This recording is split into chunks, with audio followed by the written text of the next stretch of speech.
जम्मू कश्मीर में बदनवानी का एक बहुत बड़ा रैकेट जिसको बेनकाब किया गया है क्राइम ब्रांच की इकॉनमिक ऑफेंसिव विंग की जानिब से और एक बहुत बड़े ब्लॉक के अंदर कैसे मुलाजमीन अपने ओहदे का नाजायज़ या गलत फ़ायदा उठा रहे थे और बिजली महकमे से बात बैंकिंग सेक्टर तक आई। वहाँ भी सूरत हाल यही थी, जिसके बाद जब कार्रवाई हुई तो पता चला कि कई लोग जम्मू कश्मीर के अंदर इस रैकेट का हिस्सा थे। और ये अब तक के सबसे बड़े करप्शन रैकेट में से एक है, जिसमें 108 मुलजिमान, जिनमें सरकारी मुलाजमीन और अफसरान हैं, मैं दोनों बताऊंगा, इन पर चार्जशीट दाखिल कर दी गई है। एफआईआर 2018 में लगा था, 25/2018। स्पेशल जज एंटी करप्शन बारामूला की अदालत में ये जो चार्जशीट है वो फाइल कर दी गई है। इलेक्ट्रिक डिवीज़न सुंबल बांडीपुरा से जुड़ा केस है।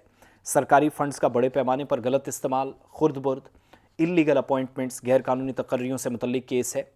जिन लोगों पर केसेस लगे हैं, रणबीर पेनल कोड के आरपीसी की दफ़ात लगी हैं 409, 420, 467, 468, 471, 201, 120 बी के अलावा एंटी करप्शन एक्ट की सेक्शन 5 सबसेक्शन 2 के तहत मुकदमा दर्ज किया गया है। इसकी भी तस्दीक कर दी गई है।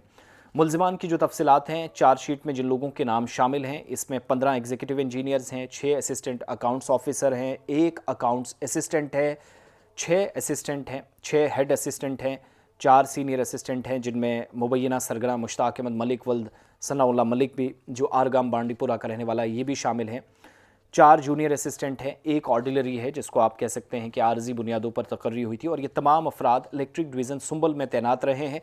इसके अलावा जम्मू कश्मीर बैंक ब्रांच सुंबल सोनावारी के 25 अफसरान और मुलाजमीन, ये लोग भी शामिल हैं। इनका नाम इस अपनी जो चार्जशीट है इसमें है। 46 फर्जी मुलाजमीन, जिन्हें गैर कानूनी तौर पर भर्ती किया गया। अब देखिएगा पैसे को हजम करने की कैसे कोशिश की गई। 46 नए लोगों को अपॉइंटमेंट उनकी कर दी गई, जो गैर कानूनी थे, जो खुद इस इंकिशाफ हुआ इस चार्जशीट में। इसके अलावा तहकीकात में ये बात पता चली कि drawing and disbursing officer DDO, जो तनख्वाह देता है, उसने महकमा और बैंकिंग के जो बाकी एहलकार हैं उनके साथ मिली भगत करके सरकारी खातों से करोड़ों रुपए निकाले, खुर्द-बुर्द किए, इधर का उधर किया, जाली अपॉइंटमेंट्स को मुमकिन बनाया और तहकीकात में सरकारी रकम को बड़े पैमाने पर ट्रांसफ़र करना बदनवानी साबित हुई है। ये सारी चीज़ें हैं। अब ड्राइंग एंड डिस्बर्सिंग ऑफिसर ने इन सब का काम आसान किया कि पैसा मैं निकाल दूंगा, बाकी आप डॉक्यूमेंटेशन का प्रोसेस कंप्लीट कीजिएगा। तहकीकात के दौरान मुबैना सरगना मुश्ताक अहमद, जो करोड़ों रुपए बरामद उसके सरकारी खजाने में उससे करके सरकारी खजाने में जमा कराए गए। इसके अलावा भारी रकूमात मुख्तलिफ बैंक खातों, सेविंग अकाउंट्स और टर्म डिपॉजिट जैसे खातों के अंदर या फिर पैसा ट्रांसफ़र करने की भी तस्दीक हुई, जिनमें सूद भी जमा हो रहा था। ये कन्फर्म हुआ है और सरकार ने तमाम मुलजिमान जिनके खिलाफ प्रोसिक्यूशन को मंजूरी दे दी है। अब ये चार्जशीट अदालत में दाखिल की गई है, जहां मामले में अदालती कार्रवाई अमल में लाई जाएगी। तो कुल मिलाकर जो असल कहानी है, जम्मू कश्मीर बैंक के ब्रांच सुंबल सोनावारी के 25 अफसरान और मुलाजमीन, 46 फर्जी मुलाजमीन जिन्हें गैरकानूनी तौर पर पैसा हजम करने के लिए लाया गया, 15 executive engineers, 6 assistant accounts officer, 1 accounts assistant, 6 head assistant, 4 senior assistant, 4 junior assistant, 1 ordinary और मुबैना सरगना मुश्ताक अहमद। ये सारे लोग थे। सरकारी खजाने को लूटना कैसे है, प्री प्लान तरीके से बहुत बड़ा एक ग्रुप बनाया गया।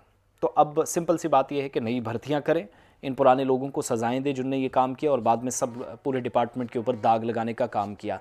रेस्ट आपकी राय क्या है कि पूरा जम्मू कश्मीर के अंदर बदनवानी का पूरा सिस्टम जो सेटअप है, एंटी करप्शन ब्यूरो भी कार्रवाई करे, लेकिन कोई फ़र्क नज़र नहीं आ रहा। अगरचे पुराने केसेस हैं, मगर कैसे पूरे तंत्र को एक तरह से अपनी मुट्ठी में लिया जाता है, किया क्या जा सकता है और जवाबदेही किसकी, इस पर ज़रूर अपनी अपनी बात रखिएगा।